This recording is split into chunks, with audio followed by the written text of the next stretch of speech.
Welcome to Behind the Build. I'm your host, Jonathan Jacobs. And today on the podcast, I have a recent acquaintance, a new friend. Her name is Lisa Kooistra from LKD or LK Designs. Before we get into today's episode, powered by Walden Homes, I want to speak to you about one of our brand new sponsors of the podcast, and that is Kaplan's Appliances. And yeah, we have a sponsor. It's a family-owned and operated business in Toronto, Canada for over 80 years. And Kaplan's Appliances is in its third generation of ownership. We at Walden have been working with them for 20 years. And over those 20 years, they've serviced our clients exceptionally, be it from the sales straight through the full cycle directly into service. And in keeping with the theme of generations, well, they have generational buyers. And why is it? It's because of their expertise and their knowledge on premium brands like Sub-Zero, Wolf, Miele, Jenn-Air, Fisher-Paykel, and more. On the outdoor experience, Lynx and Kalamazoo. What they really look for is to curate the right type of experience for you as an architect or a designer, and how that translates for your clients. They actually have this amazing in-store program with an in-house chef that will prepare meals for all of you on the appliances that you are probably going to want to have inside that beautiful home.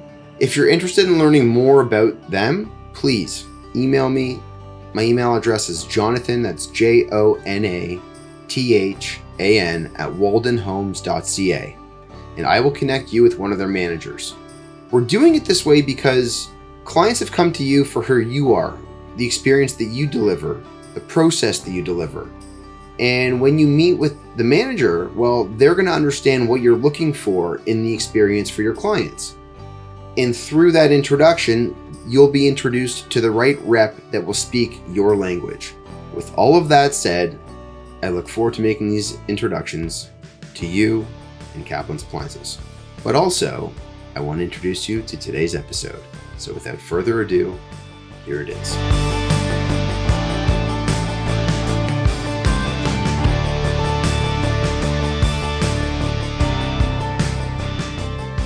Lisa, thanks for joining. Thank you. Thanks for having me.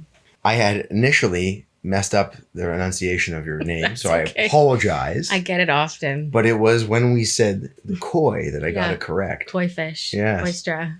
Have you had any koi fish inserted into a pond in any of your projects? No, but growing up, actually, my dad used to make these amazing ponds in our backyard, and they all had koi fish. So. Oh. Yeah. I did not think that this would actually come full circle, but yet here we are. Here we are. It's like a nostalgic kind of childhood memory. Now my new last name. Well, so Lisa and I connected a couple weeks ago, and in an engaging conversation, came to understand what your practice was, projects you take on, how you've kind of scaled your business, and so I said, you know what, let's have you on the podcast. Yeah. And so now we fast forward a couple weeks later, and you drove across the city. Used to it though. And we always commute back and forth. And you have projects here in the city. Yeah. We go all over. And all over. So, and we'll talk all about that. Yeah. So I think today will be some fact finding for myself and for listenership. So I don't always get to learn in these, but then now and again I do. So I'm excited about this. So let's all aboard. I've stamped your ticket, and let's get on the train. Here we go. Let's go. So Lisa,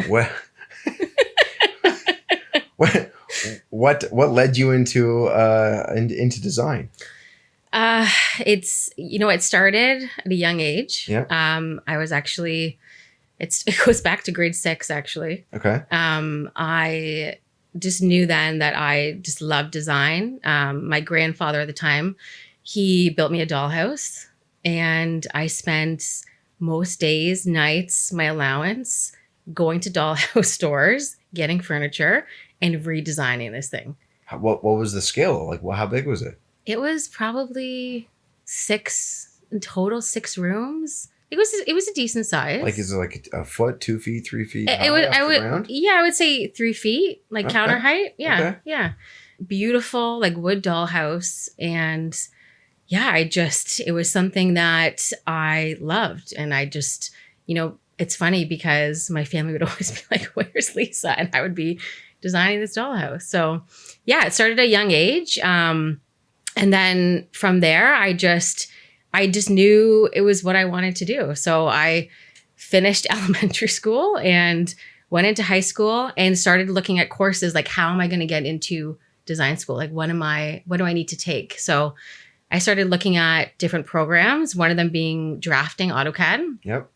A program that wasn't, I would say, like popular, wasn't Yep. something that everybody was taking. It was mostly guys in the class. I think it was me and one other girl. Yep. And that's how I kind of really got that foot to understanding drafting design, what it meant. And then from there, it was like all the art classes. So that was my thing. It was like drafting, art, kind of, I wasn't that successful in the sciences and in those areas. It was always, yeah, it was, don't get me wrong, I love it. But I was an arts person and I knew it from a young age. And I through high school, that was the direction. And then I graduated and went right to Sheridan College for design. Yep. Got my 3 years there. And then from there, it was like, okay, how am I going to get into the industry? It's a big industry, but it's small. I felt like where I was in Burlington, it was limited to, I think, where I wanted to be in terms of design firms. So I was like, let's go to Toronto. This is what I'm going to do. Yeah, we welcome everybody in Toronto. Yeah. It's a big welcoming city. And so, I found this like tiny little bachelor apartment on Bloor and Yonge. And I was actually working for a furniture store at the time. And I was helping run a furniture line called Timothy Olton. I don't know if you remember it, kind of cool man cave style furniture, unique pieces. So they let me go to their Toronto location to kind of get started, get my feet on the floor, start meeting industry people there. So I think it was probably a couple months in, and a designer that I knew of in Toronto came in and they gave me the task of putting a whole set together for Cityline, which I was so excited about. For me then, it was, I know, growing up and watching, like City TV and Maryland, like all those shows, and you see the designers on there, and you kind of feel like, oh, they're kind of like celebrities, right? Yeah. In this industry to you. Yeah. So I wanted to meet them. One of them came in, I got to do the whole set, and I was pretty persistent after that. I was emailing her, convincing her why to give me the job. And had she posted something? No, she wasn't hiring.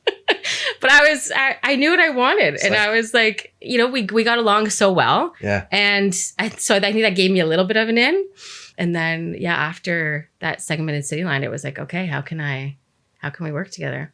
So she gave me a position. She created a position for you. Yeah. It was like, I want to say junior design, but it was more like junior design, admin, TV set. It was like this really weird mix of work, but it was cool because I got to learn so many different things. Like I was in the office with her admin people, understanding how her business worked. Yep. And then I was in her studio with her lead designers, helping, assisting. And then I was like going on these crazy shopping adventures because this task would be like, we have a whole set. This is the look. This is what, this is the time frame that we need. So I would be like on the road with another junior designer, and we would just be shopping, like just getting everything. And then it would be like 5 a.m. on set breakfast television, set it up, take it down. It's like a whole other world, the TV world. I worked for a short stint in TV as well. Yeah. I worked at the Score, and I worked on a TV show called Spectacle with Elvis Costello. Okay. And it was like a whole bunch of, to your point about you talking about celebrities, like, big name musicians. Yeah. And all the writers. Anyhow, yes. Yeah, TV is like it's a whole other world. I mean, but it's also different level of production. Like everything is different. Yeah. And there's if you talk about timelines, I mean, in construction, you have timelines that you need to hit to maximize and meet for the client. But you talk about a timeline for getting the set together in TV, and like it is very finite. It is. There's a lot to get done. You're either getting it done or you're not getting it done. Yeah, and it's live TV, and it's quick, and it's get it up, get it down, get the items back. What's the next one? Yeah. So it's TV's in our industry. It's that, and then it's all the other design shows, and that's in that area as well. And so, how long were you working in that role A few years. Okay. A few years. And then I left there and I started working in Toronto on, where was it now? King Spadina. Yep. For a condo company, like full service design. Yep. And that was, honestly, that was such a great experience because it's a whole other area of design with condos and small spaces. So that was a great experience. I did that for a couple of years, being one of their lead designers. And did you have many people that were coming in and saying, I'm going to modify from the standard, and you were working with them? Or oh yeah, yeah. Well, you want to know, it was a mix. Like we got brought in sometimes at the beginning where we were helping with the development aspect of the condos, so pre-selection, and then we were also brought in after the fact, where clients have moved in. Well, potential clients, like people move into the condo and then they're okay, well, this is, cookie cutter, it's basic, and then how can we make it ours? So that's when they would come to us, and then we would do a full design package for them. That was a fun time. It was good. But then I moved back to Burlington, and still then I was commuting because I wanted to keep the job. I wanted to still stay in that Toronto life. Oh, you were out of your 1,500 square foot apartment. Oh, it wasn't 15. That's what I was paying. Oh, sorry. It was like 900. Yeah, sorry.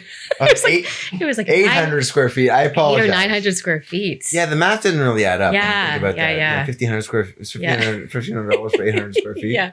But no, my bed was in my living room, which was also my dining room, which the coffee table turned into a dining table. I was still trying to be very innovative at that time. I can't say that I agree with what they call those. They call them bachelors, right? Yeah. Don't they? Yeah, bachelor bed. Right. Yeah. I don't know why. You weren't a bachelor. No. You're a bachelorette. I know. Yeah. I gotta change that. Yeah. Change that term. But yeah, the commute. I was out of the 800 square feet, luckily, and I was living back in Burlington. Yep. Born and raised, love it there. That's why I'm there now. And I was commuting every day. It was like 4 hours a day in the car. That's a lot of time. Yeah, so it was a lot, but I still loved what I was doing. And how many years ago is this? Probably, I want to say. Or in what year? In what year do you think years it was? 2012. So 12 years. Yeah, somewhere in 12 years ago. 12 years ago. Right. So. Yeah, so the option of listening to podcasts at that time was somewhat limited. Exactly. Yeah. Yeah, I didn't have that, which I love doing that now. Especially like driving to job sites, driving to Toronto. Yeah. Right? To pick up projects. It's like, okay, put on a podcast. You can throw on a podcast. Yeah. But it was. Or you get all your work calls in, you start doing all those things. Yeah. Yeah. Yeah. So the commute was brutal, but I pushed through it because I loved it. I got tons of experience there. And then it got to the point where I was like, okay, this commute's, it's starting to get to me. So I left that job, and it's funny. So I started working for a bigger company in Oakville, high-end residential. Yep. And I actually had met the owner when I was in my first design job.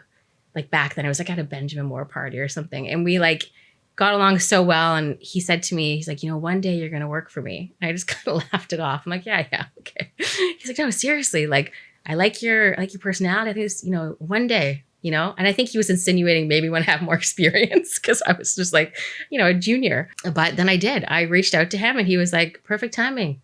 Like, we're hiring. So I started working for, this high-end residential design firm in Oakville. Yeah. And I knew that's where I wanted to be. I wanted to, expand my career in residential. That was my goal.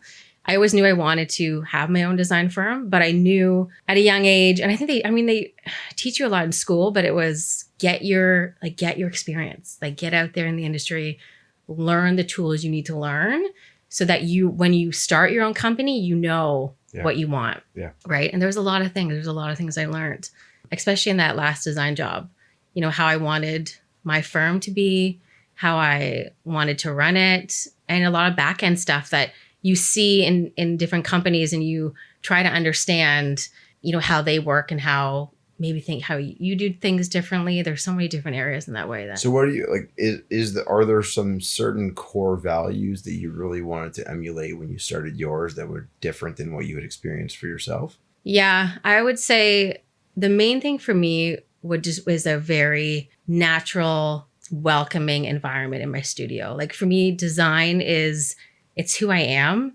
I love it to the core. And I never wanted my studio to be like, you're going there and it's just work. I want it to be an atmosphere where everyone loves to be there. It's a collaborative space. It's inviting. And yeah, each designer wants to be there. They want to contribute and create something with me, create the brand, what LKD is. And so what were some of the things you tried to implement that led you to creating that type of environment? Are there any specifics you can draw on? Well, I would say for me, the overall interior of the space is important. I want it to be collaborative. So each area in our studio is kind of a spot where you can go, hang out, take a call, meet with a client. Even our desks are all in one open collaborative spot. And then we have our big island where we do our meetings. We have like another little sitting area where you can hang out in the front by the window, get natural light. We have another little kind of more lunch area. We have a full kitchen. So the overall layout, I just wanted it to be like this really fun, awesome studio where all of us could come. We can collaborate, enjoy what we do, and obviously take everything serious. And we have very specific processes in place, but still like really enjoy what we do. It's so important. There's so many people that I feel like don't love what they do. And we're so fortunate to be able to love it. Yeah. I think it's one of those industries where the people that are generally in it, I use that term generally, I'm trying to quantify it based on a subjective number I throw out there. I don't know, like, what is it? Like, 85% of people that are doing this in some capacity love it. Yes. You're constantly problem solving for the end user, and the end user are people that generally, I'm using that word now twice, really, really ultimately appreciate what they get when they get to walk through the door and enjoy the space. Yeah. Right? For sure. There's a whole lot of everything in the middle. There's a whole lot of gray. Yeah. And unknown. Yeah. Cost and blah, blah, blah. Yeah. But it's an industry that gives you that, right? Yeah. And if you're able to create an environment, to me, it sounds like the office is a lot like, in many ways, like a home. Yeah, exactly. Yeah. That's what I always wanted. Yeah. Like I always wanted my own studio where we could really have that beautiful collaborative space that was inviting, homey. And the clients love, clients come in, they love being there. That was what I was going to ask you next was, yeah. So what do you experience when a client walks in for the first time? So they usually come in and they're like, wow, like this is so beautiful and homey. We have this, beautiful custom kitchen when you walk in, and we always get comments of, oh, this is beautiful. And then we have this beautiful coffee maker. Do you want a coffee? It's all an experience too, right? Take a coffee. We always have a specific candle lit when clients come because it creates a nice scent. So they just feel like they're just welcomed, and yeah, they have. I did not do that. I'm going to light it now. Gosh. Yeah. I knew we were. I've stepped away from the microphone. I knew we were missing something. something. And what do we have here? Sage and Palo Santo. Ooh. It's a cleansing and positivity. Let's see what it does. Sage, yes. Let's see what it does. I'm really into sage. What it does for the rest of this interview. Sage. I apologize to all those listening right now. But I'm going to try to light this. The wick is so deep in there. It's like the bottom of the bottom. I think there I should send you a new candle. Send me a candle. One of our scents. Yeah. But yes, to your answer that question. I have this history of digressing. I apologize. No, I love it. But yeah, so they have that welcoming environment. We love that. Yeah. We really want that for clients.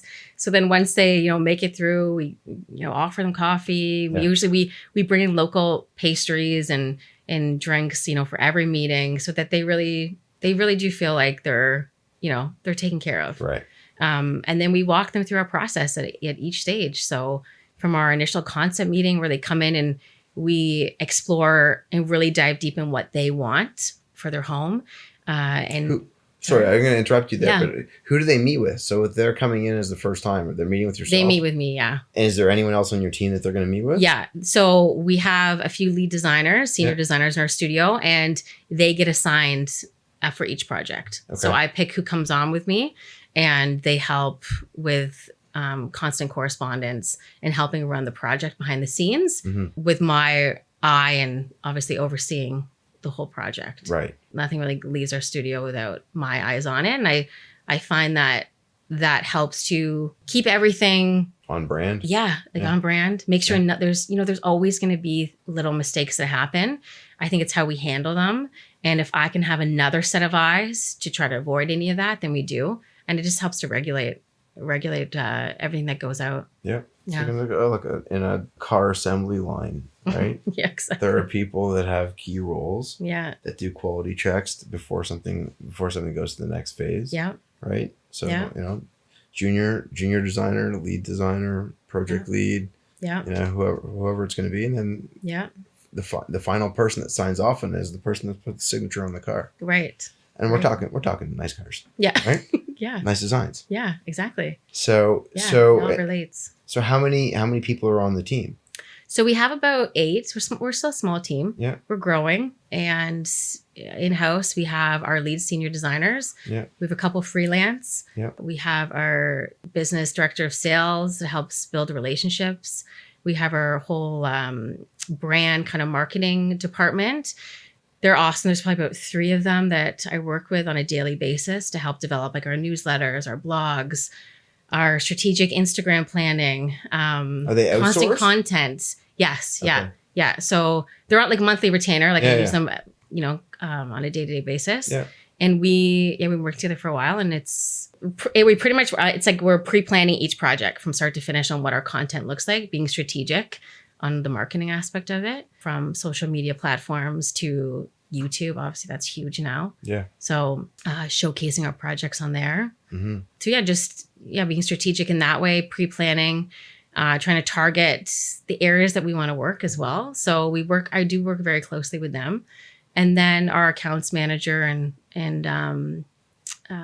like admin in all of our procurement. So we do all the ordering for most of our projects. So we have all that in-house. Yeah, so that's and then myself, principal designer. So that's our team. It's a solid team. Yeah, so we have a great team. But it's 8 in-house, and then you have a whole bunch of consultants that you work with. Exactly. To help push the vision forward. Yeah.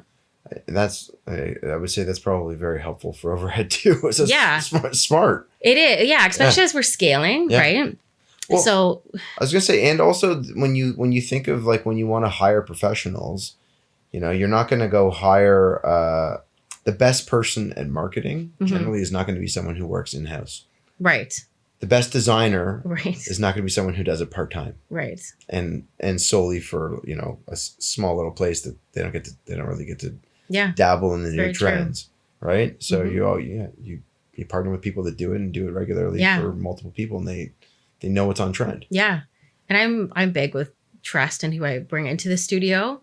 With hiring's hard. Yeah. There's a lot of effort that goes behind it.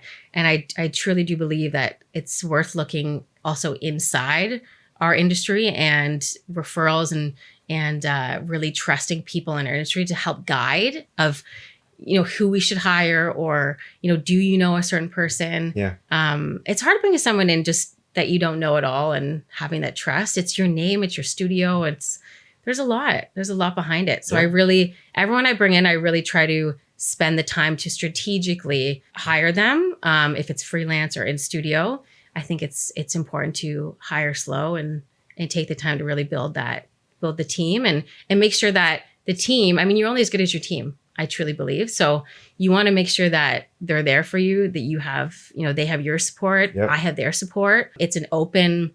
That's another thing too with my studio. I've been in roles where I feel like sometimes you don't get to vocalize everything. Like you have a certain role, where I feel like in my studio, I try to be like, we're all equals. We're all a team.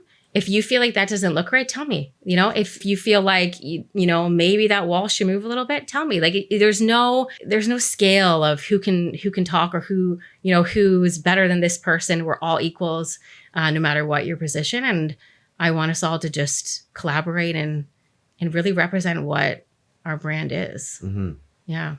And so in terms of scales of project, what does that look like for you? So you were telling me a little bit before, you mentioned at the beginning of the talk today, not just here locally, but other places. So what scale of project? What are some of the locations that you've worked in? That's always been that's a big goal for me too, with my firm, is to be able to expand I would say across Canada, but then ideally getting projects maybe globally. Eventually, we're definitely headed in that direction. We've had tons of cool inquiries from like different places in Europe. So our style kind of lends a little bit of to that really clean, curated, transitional feel, which, you know, can transpire in a lot of other countries. I feel like a lot of our inspiration too, especially mine as a designer, comes from Europe and travel, and I love that aspect of it. So our projects, right now we're based in Canada mostly.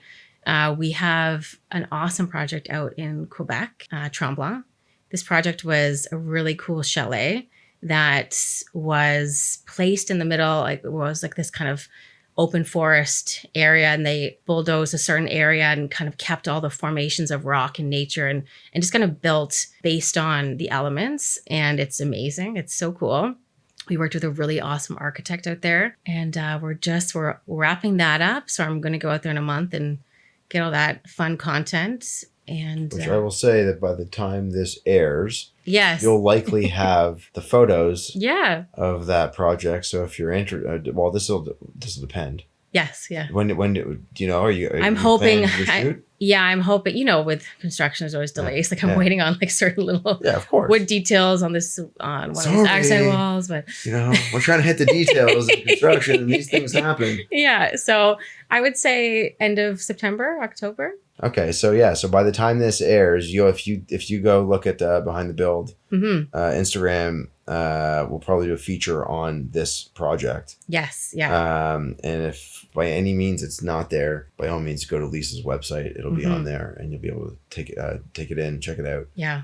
Very, very, very cool. Yeah, it's very neat design. Yeah, I really love it. But yeah, we're just, you know, for me, in terms of where I want projects to go, I love, as mentioned, I love to travel. That's always been my thing. So the idea of working Canada or globally is not just because, you know, it sounds like a good idea. I truly love the aspect of how other people live. Like I love going to different spots and understanding what that means and how design is different in so many different areas, right? I know even like in Europe, it's a whole other way that people live, like a completely different way of living, like just calm, down to earth. You pick up your food at the end of the day. You have tiny fridges. It's not like constant go, go, go. Costco is not a thing. Well, you know, it's crazy. Like I actually have 2 projects on the go, and one of them is, you know, we need to be able to fit all of our Costco groceries. So this pantry has to be like, you know, twice the size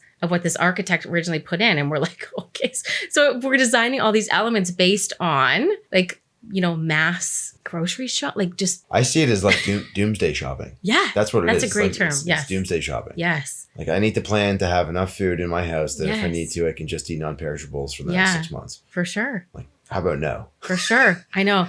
And we're all, you know, we're all victims of it. We're all living, you know, this typical North American lifestyle where it was what it is. I mean, you can take different practices on how I think you live your life, but we all do it. We're all busy. It's just different, but it's cool to see how different people live. And I love that. And that's why I truly want to be able to just kind of involve myself in different areas to understand what that design looks like and involve who we are and constantly just be educated by what design means. So have you looked, are there any specific regions of this world that I need to get a design there? You know, it's so funny because a lot of our Instagram followers is California. Okay. I love that region. I think it lends because a little bit of our style, like that kind of clean, minimalistic look. So any kind of, along the coast would be beautiful, like California area. I would say another area, which I don't think this will ever happen, but who knows? Iceland. You can't say that. I know, right? Come on. I know. You gotta put it out there. High hopes. Yeah, you keep talking about it, and all of a sudden, like someone's going to get an inquiry. Hi, I want to put a cabin next to this amazing waterfall. I don't even know what accent that was. I don't know how I'm going to make it happen. If I've offended anyone with what I just said, please excuse me. I apologize. But who knows? Who knows if you don't somehow someone's listening to this And says, I you know know. what? I She wants do. to work here? And thank you for calling me out on that. I do. And I try to constantly put it out there because, I mean, why not? Why can't we do that? I think it's just the logistics, right? There's a lot to think about, but I figured out you make it work. I haven't heard anyone say that they want to have a design in Iceland yet. So I'm going to tell you, you're the first. Okay. And so if you're listening to this and you're currently in Iceland. Yes. And you want a designer, please call me. LKD. Yes. Okay. LK Designs at Lisa Kooistra Designs on Instagram. Don't sleep on this.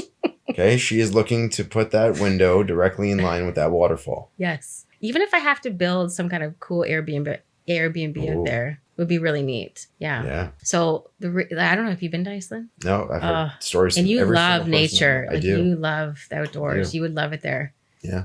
It was probably like 8 years ago now or something. Anyways, my husband and I went out there and we rented a camper van and we drove the whole island, and it was just insane. We lived in a camper van. I want to do that on the East Coast. Yes. I want to take my family and I want to go in a camper van and go across the East Coast and just go show them all the East Coast. Mm-hmm. But it's not going to happen. You know what? East Coast is amazing too. Travel. You just said it's not going to happen. Well, I'm being realistic. I just know this. Okay. I say it because we work. I work.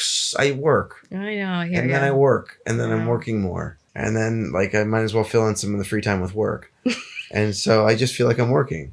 No, you gotta fill in the free time with all your other adventures. I know. Honestly, what would be I don't know how I'm doing this, but I feel like I'm talking about you and your practice, but I want to do an on the road podcast.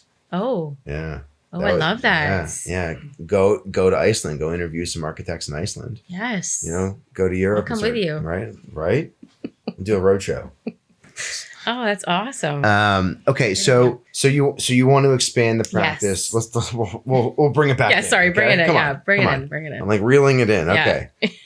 So you want to expand the practice. You'd like to see some international work beyond some of the places you are now. Yes. Scales of project. In terms of scales of project, what does that look like for you?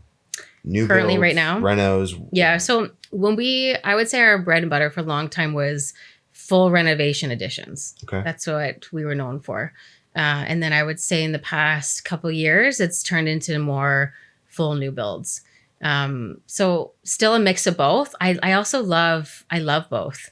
I would say new builds are great, fresh start. There's also a long, time frame that comes along with that, right? So you're designing things and you don't see, and it's, it could be 2 years. Who knows? We've worked on projects that take an extensive amount of time because there's a lot of planning, detail, all the things that So there's that aspect, which are great and I love. But then I also love the projects where I love architecture and the history of it. I love older homes, and the idea of also preserving that is amazing. Sometimes I hate going into older neighborhoods where you just see them all ripped down, and it's suddenly all these builds are going up and they don't really correspond or have any kind of balance or, just symmetry or anything to them, and everything's different. And not that that's bad, but there's something to be said about the relationship of old and new and how it relates. Mm-hmm. And being able to go into an existing home and just completely redo everything for a client, really narrowing down their wants and needs. Sometimes we go into a home, it's no, we have to build a whole new home, or we have to do a massive addition. Well, it's let's pull ourselves in and let's really look at their wants and needs. How your family functions in this home. Can we just redesign it and really think about every detail of storage and how you work and make it work? Or from there, okay, no, maybe we do need to make an addition on it, and this is why. Or is it worth it at that point? Are we just investing so much money where you're keeping maybe a wall or some of the foundation? You see that all the time, and it's is it worth just to do a new build? So I think that there's different ways to look at it. I always like to look at it from all those points of views. I don't love to just go in and say, oh, no, we need to rip it down. I think there's a lot of, like I mentioned, there's a lot of character, and there's also sometimes people have a real connection to their home. So I love that. And I love being able to still do full renos and additions and keep an existing home and maybe adding a unique addition to it or whatever it may be. That's also what drew me the first time when I connected with you on Instagram. Yeah. That project you work on. Yeah. And it was that old cool was it Heritage Home, Century Home? Yeah, with you, Joel. You're listening somewhere out there. SMPL Design Studio. Yeah. Joel. Yeah, it was our Brampton project. It was actually it was really cool about that project. This is a project we did at Walden with SMPL, and it was a heritage house on a house that was, I think, from the late 1800s. Mm-hmm. And so we did this really modern addition to the side of it. It was like a 4,000 square foot addition, Mm-hmm. slab on grade, all modern for a multi-generational family. And it was to your point, Yeah. very special project, because what's different on that project than the rest of the entire street is the lovely term, the McMansions. Yeah. So there's like all these brutal McMansions on the street, and like no architectural significance at all. None. See, that it makes me so sad And then, when I drive through that. Yeah, but the benefit to the street is you get to the end of the street and then you have ours. Like the prize, yeah. Yeah. It's like, oh, it was worth driving down the street. Yeah. Look at this beautiful. And if you don't like it, you don't have to tell us. But if you don't like it, I'm going to question your taste. Yeah, right. But that's what drew me to it. Like, reach out to you. Because also, like I mentioned, maybe I didn't mention it yet. Well, I live in a century home, like 1870. Yeah. And I love the architecture, love everything about it. It's an old home. It has its like constant challenges. But ideally, we want to add something similar, some kind of really cool addition that complements the existing architecture, right? Yeah. So, yeah, that's why then I messaged you. Yeah. Right away. And now here we are sitting across from each other. Well, right. I think it was like 10 a.m. I messaged you, and then right away you're like, okay, can you talk at noon? And I was like, wow, this guy is on it. He is always some days I'm not. Well, if I'm not doing the interviews and I've got some of the time, then I can do it. But like on days where I'm recording, yeah, there are days where I'm recording. There are days in the week where I'll record. Could be 3 a week. Yeah. And so there's a lot in between. The recording. Yeah. Well, I just was hitting you at the right time. Yeah, it was the right time. I was like, oh yeah, I can record this. And then when we called each other, it was like, I think we're on the phone for like almost 2 hours. Yep. Yeah. Yep. I kept saying sorry. I keep going. Yeah. And again, it happens here. Here, I got to reel myself back in. No, but that's when I was like, oh, I like this guy. I could work with you. I'm a lot like, of the same, I have a rowboat. Life. I have a rowboat with one oar, and someone's in the water kicking. So we're I joke. Now we really do with Walden. We pride ourselves a lot on the types of projects and the quality of the project that we put out, mm-hmm. which is part of the reason why when we first spoke, we exchanged a lot of anecdotes about mm-hmm. what it is to be in this business. Yeah. And as much as we joked before during this discussion today about what people are like in this industry, it's also really hard. Yeah. You have to be your own flame. Yeah. Right? Because there are a lot of factors that are trying to act as the wind and the water and the sand to put mm-hmm. the flame out. For sure. And so you have to be able to really fight through that. Yeah. And you've got to build a team around you mm-hmm. that can protect the flame. Yeah. Right? That's a great way of putting it. Yeah. It's a hard industry. I would not have come up with that if that candle was not lit right now. See? So, but it's true. And in the integrity in what you try to put out there really matters for the project and mm-hmm. for the quality of the execution of the project. Yeah. So, and you were saying before, like, that in our first call, that tech plays a big part of how you manage your practice. Mm-hmm.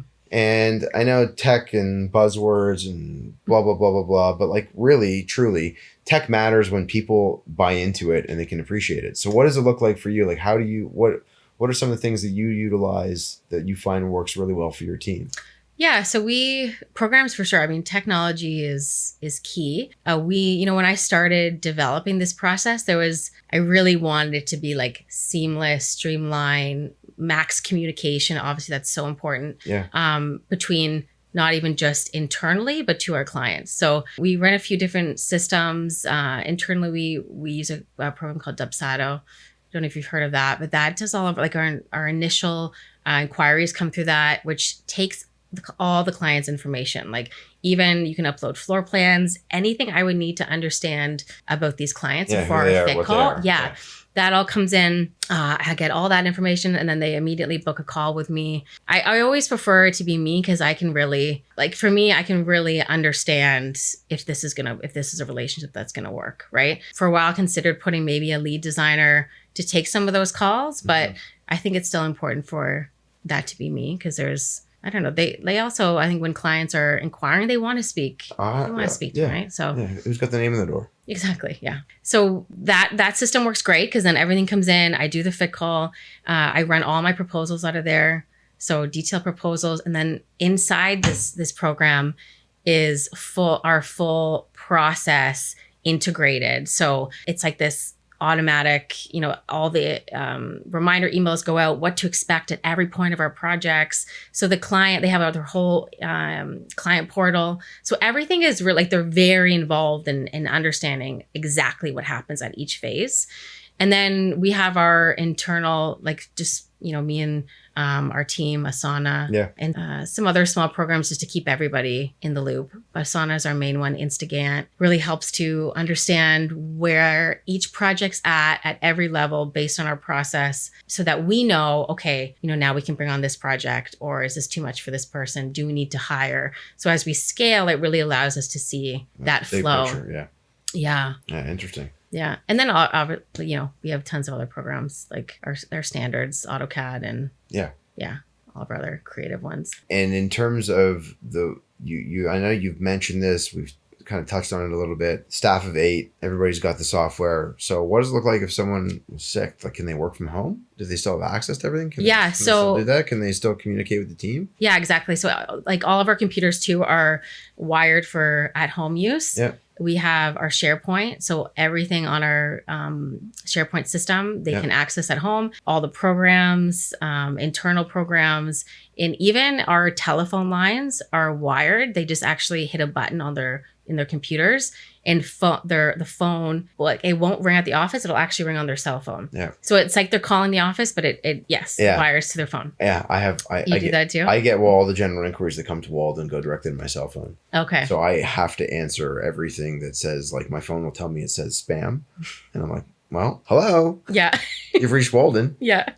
And then I get like, can we clean your ducks? And I'm like, no, I only have pet eagles. And so, but yeah, so they can, they're completely wired to be able to work remotely if need. But I do find, this whole work from home is great in so many areas. I still find that there's something to be said about in-studio presence. Yes. It's big. And I truly want most of our staff to always have that feeling to be at the studio, because that's where we collaborate. That's where things happen, or ideas come about, or we change things. I agree with you. I've also created a studio where we have all of our samples in-house. Mm-hmm. Not to say that we don't consistently take trips out every month to Toronto or where it may be to source new products, see what's happening. But most of our suppliers come to us.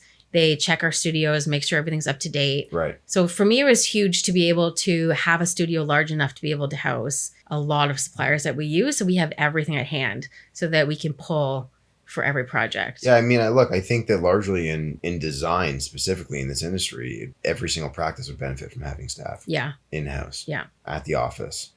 Because that's how you do collaborate. Yeah. It's design is an iterative process, and it requires a creative mind and creative groups of minds. Yeah. And what we do we've got guys out in construction. It's like, it doesn't work. We had office space and no one was there. Right. Yeah. I know. That's what I mean. It's different for every industry. It's right? Completely different. Or every area of the industry. Yeah. Yeah. And my question is, you talk about having a team in-house. You talk about all the different types of technology that you've integrated into the business to make the business more efficient, and not only work for you, but also work on the deliverables for your clients as a result of integrating it. So then you start your business. It's called Kooistra. Designs. Yeah. Right? Design. Yeah. To make sure I said it again. I took a second to make sure I said it correctly. And then you've modified the name, right? So it's now LKD. LKD. Yeah. So is that a form of succession planning? Like what was the thought process in changing the name? Yeah. So when I started this, so I mean, I've been at this for about 15 years, but when I started Kooistra Designs, it was 8 years ago. Okay. And the idea then, I knew my goal was to expand and grow.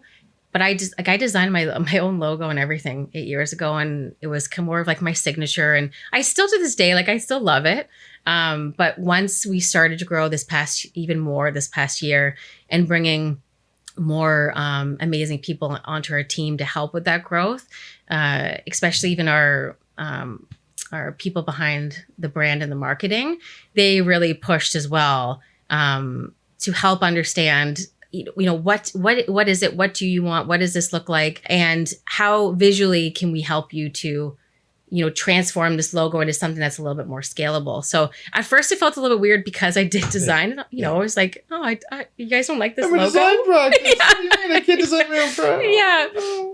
But, with everyone's support behind me and the team there, I think we all felt the same way. So we rebranded. I love it. I love our logo now. It's clean. The LKD is definitely on purpose. We still have some versions of it that show Kooistra Designs, but the main logo now is LKD, even our new lawn signs. So that feeling of, what does that mean? Is it's still my name, but at least it has that unique presence to it where it's scalable, right? Yeah. So that's the goal. And who knows, it could even from there, it could keep evolving. Yeah. Right. But I think we're at a good point now where it's still less my name and it's more about the look and the brand that we've created. Which is interesting because I'll tell you that there are a lot of practices that exist that will in some ways struggle once they get to a certain stage because they have to start thinking about some form of either succession planning or a buyout. Right. Right. To essentially eliminate the name down the road. Right. Which is wild to think, you spend all these years as a professional growing a brand and you're either going to cash out in one big shot or you're going to slowly start bringing on partners, right? In some way. Yeah. So, and it's not knowing at this point too, not knowing what those next steps are, but that's what's exciting as well. Yeah. I think we've gotten to a great point. We're on a steady growth pattern. We've made those changes to the look and the brand, and we're just going to keep going with it and see what those next steps are, right? And I mean, I'll never stop working, but it might be just at a different scale so I could travel more. I'm trying to think of who was it, who said it. I think it was Michael Mantea, who was like, they're going to have to pry the pencil out of my cold hand. Yeah. Oh, yeah. It's just, and I think it's, for me as a creative, it's a lot of who I am and what I am as a person. So LKD is more than just my business. It's who I am. It's everything. So yeah, I mean, I don't know. I don't know what that future looks like in that way, but I don't think I'll ever stop working. That's for sure. Keeps you young and Well, keeps your mind going for sure. Yeah, definitely. Right? I remember watching, here's another form of digress, but I remember watching, there was a documentary on Netflix. It was called The Blue Zones. Oh, I love that one. Did you see it? Yeah, I have the cookbook. Okay. Yeah. So, Very cool. A lot of the way I eat is in there. So, but the idea of like, everybody that lived in those blue zones, they were working. Yes. Right? Yeah. In some form or fashion, they were working. Whereas here in North America, we take our elderly population, throw them into a home. Yeah. It's like you get to a certain age and it's like, okay, time to check out.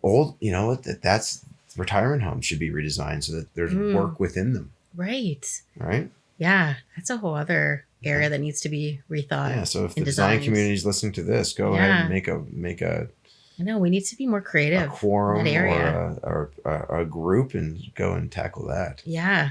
Well, okay. So away from that digression, reeling in again. Yeah. So outside of the practice, we chatted a little bit over lunch. We talked about family. So a big family. Yeah. Yes, So tell me. So what does family life look like, and where do you like to go with the family? Because I know you're talking about travel. So. Yeah. So I come from a big family. I'm one of 5 kids. Yep. Growing up, we've always all been very close. Like even we joke, like I'm probably with most of my sisters like 5 nights a week. Like it's to the point where if you're like married in to one of us, it's like you understand that like we're together all the time. Like you have to be okay with it. But that's just what makes us like who we are. Like we're pretty much all entrepreneurs in my family. We're all very outgoing. We love to be around each other, be around friends, family. My immediate family is myself, my husband, and my daughter, who's 5 now, which is crazy. I don't know where that time went. My God. Yeah. Actually? No, literally, Mom. Like, just, I don't know. It's like she started us key this week and I don't know what happened. Yeah. I was like, oh, are you? I had no idea. It's just, yeah, the sass since SK. It's How do you spell 5? F-Y-V. Perfect. Yeah, perfect. You got it. 5. Yeah, you got it. So, yeah, the 3 of us at this point, and we've always, like, before we had our daughter, my husband and I love to travel. We thought it was important to get in a lot of that before starting a family, but also understanding that that doesn't also need to stop. Like, you know, once we created our family, we wanted to be able to travel and have those experiences. But also, I feel like that helps a lot to teach children and make them adaptable. Like with our daughter, we would, you know, when we went to Newfoundland, God, I think it's been 2 years now. But we drove all throughout Newfoundland in the car, and everyone was like, how would your daughter sit in the back for like 5 hours? And I was like, did she have an iPad? No. Like she would look out the window or talk, or we would like, or she'd sleep. Like there's just, I think that there is an element of putting them in different environments that help create who they are, right? Yeah. They just learn. They learn so many different ways of doing things and how people live. And so that's always been important to us. Is travel in many ways, like I talked about in our life, even comes into our work, right? Yeah. So you talked about going to Killarney. Yeah, I did that. Like I used to actually be a big like into camping. People are like, you love camping? I'm like, yes. I love nature. We love travel. We love being outdoors. I'm a very artistic person. I love doing pottery. I used to be big into painting. I feel like I don't have any time anymore, but I used to do that a lot. Did you take to pottery because of a movie that came out in the late 80s? Which one? Ghost? No.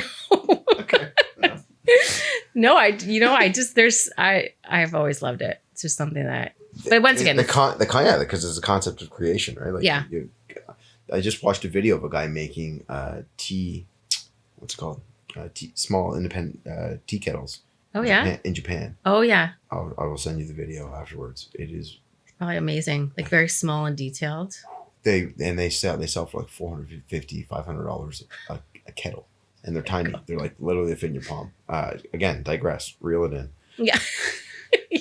Where was I? So you were. So family. That's a lot of who I am. Travel and then linking in that goes back a lot about who I am as a designer too. Yeah. Like we implement a lot of eco-sustainability practices. We, as much as we can, we work locally with companies wherever we are. Yeah. So even out in Montreal, we were working with their local artisans to create the dining tables, the bar stools, the dining chairs, whatever it may be.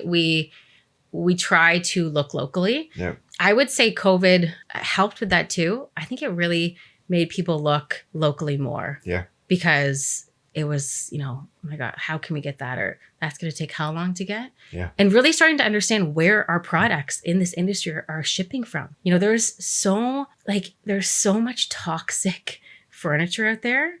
It's awful. The chemicals. Like I remember this one time before COVID, we had shipped something to my office and I think it was something the client had really wanted, and it was a chair. And I remember reading underneath the chair, and it was like, may cause cancer and a few other things. Like the off-gassing of this fabric may cause this. And I'm like, how is this okay? Like, take this chair and get it out of here. Like it's crazy how much of this is in our industry though with imports and things that are on fabrics, in so many different products that we buy in general, but it's big in our industry. There's a lot of bad stuff out there. Yeah. In terms of furniture. So I think we really started looking like, wow, that's coming from there and that has this and this is made from this and that's impacting us how, looking at all those different areas. So I would say COVID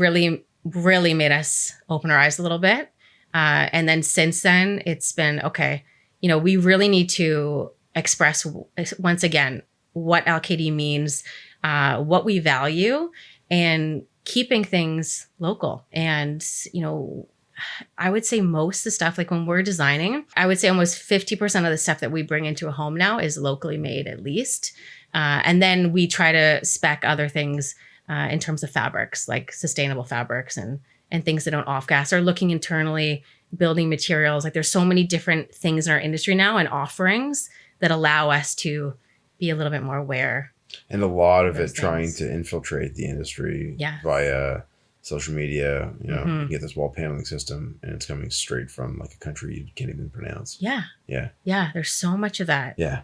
And it's like, this fraction of the price. It's like, yeah, but like it's understanding quality, what you're getting. Yeah. We talk about that too, longevity. So we really believe in like timeless, curated spaces that really fit our LKD brand. We want things that are going to last, are going to be beautiful, are not going to affect the health of the home we're putting it in. And we really try to educate clients on this. Like when we're in design presentations, making them understand why we selected this, or why we're getting it locally made, or why maybe this fabric's a little bit more, but it's going to last so much longer. Right. Or the area rug. It's like, and they're like, well, we have kids. It's like, yeah, but like that's fine. Because this is like timeless. Like we can get this cleaned and, you don't have to throw it out in 5 years. It actually has that lifespan. Right. So I love the idea of educating clients and just sticking to what we believe, and just keeping like a clean, a home that people can grow and have a nice, long, healthy life and raise their family in. You've done a really good job in the last 2 minutes there of summarizing what your practice is. Normally I'm the one doing it. I appreciate you. Thank you. Thank you for joining. Thank you for the education. Thank you for being as candid and transparent as you have with how you operate. The people that you brought in, the way that you've scaled your business, the types of projects that you have. Here I am doing another form of summary, and I hopefully look forward to a text from you or an email from you in like a year and a half from now or less, where it's like, literally just got my Iceland. Yeah, I will. Can't believe it. Yeah. And then I'll wait for your on the road podcast. You'll have to actually come to Iceland and do the podcast. There. Yeah. In that house under construction by the waterfall. Yeah. Right? Wow. What a cool experience. Let's make that reality happen. Right? Lisa, Why not? Lisa, thank you so much. Thank you. Thanks for having me.